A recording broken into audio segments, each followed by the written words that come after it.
প্রণাম ঠাকুর। ঠাকুর শ্রী রামকৃষ্ণ বললেন, নরেন্দ্রর সঙ্গে প্রথম দেখা হলো। দেখলুম দেহ বুদ্ধি নাই। একটু বুকে হাত দিতেই বাচ্চ শূন্য হয়ে গেল।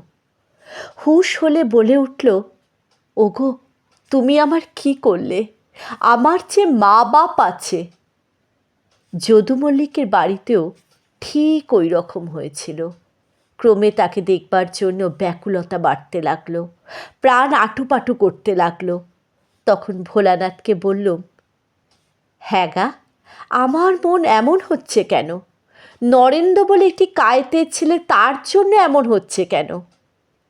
ভোলানাথ বললে, সমাধিস্থ লোকের মন যখন নিচে আসে, সত্যগুণী লোকের সঙ্গে বিলাস করে।